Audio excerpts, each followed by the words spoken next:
Hi hello నమస్తే welcome to LP news. నేను తరి రాజశేఖర్. ముందుగా హెడ్లైన్స్ చూద్దాం. మద్యం తాగి వాహనాలు నడిపితే జైలుకే. మెట్పల్లి డివిజన్ పరిధిలో మద్యం తాగి వాహనం నడిపే వారిపై కఠిన చర్యలు తీసుకుంటామని డీఎస్పీ ఉమామహేశ్వరరావు తెలిపారు.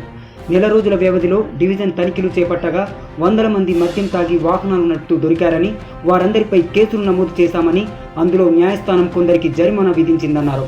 వాహన ప్రమాద సమయంలో మద్యం తాగినట్లు తేలితే కేసు నమోదు చేస్తామని, డివిజన్ పోలీస్ స్టేషన్ల పరిధిలో ప్రతిరోజు వాహన తనిఖీలు ఉంటాయన్నారు.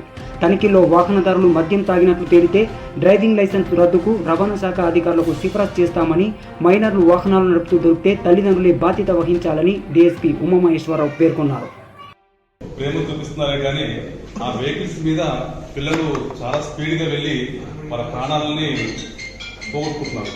కాబట్టి ముఖ్యంగా తల్లిదండ్రులు చెప్పేది ఏంటంటే పిల్లల మీద ప్రేమ ఉండాలి, కానీ వాళ్ళ ప్రాణాలు పోగొట్టుకోకుండా దాన్ని వాళ్ళని ఒకసారి వాళ్ళతో భద్రంగా ఉండే విధంగా వాళ్ళని కాపాడుకునే బాధ్యత కూడా తల్లిదండ్రులు ఉంటుంది.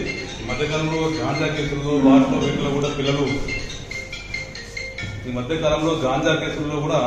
పిల్లలు చాలా పాడైపోతున్నారు. తల్లిదండ్రులు అసలు బయటకు వెళ్తున్నాక పిల్లలు ఏం చేస్తున్నారు, ఎక్కడికి పోతున్నారు అనే ఒక దృష్టి వాళ్ళ మీద ఉంచండి. ప్రేమ ఉండాలే కానీ అతి ప్రేమ ఉండకూడదు.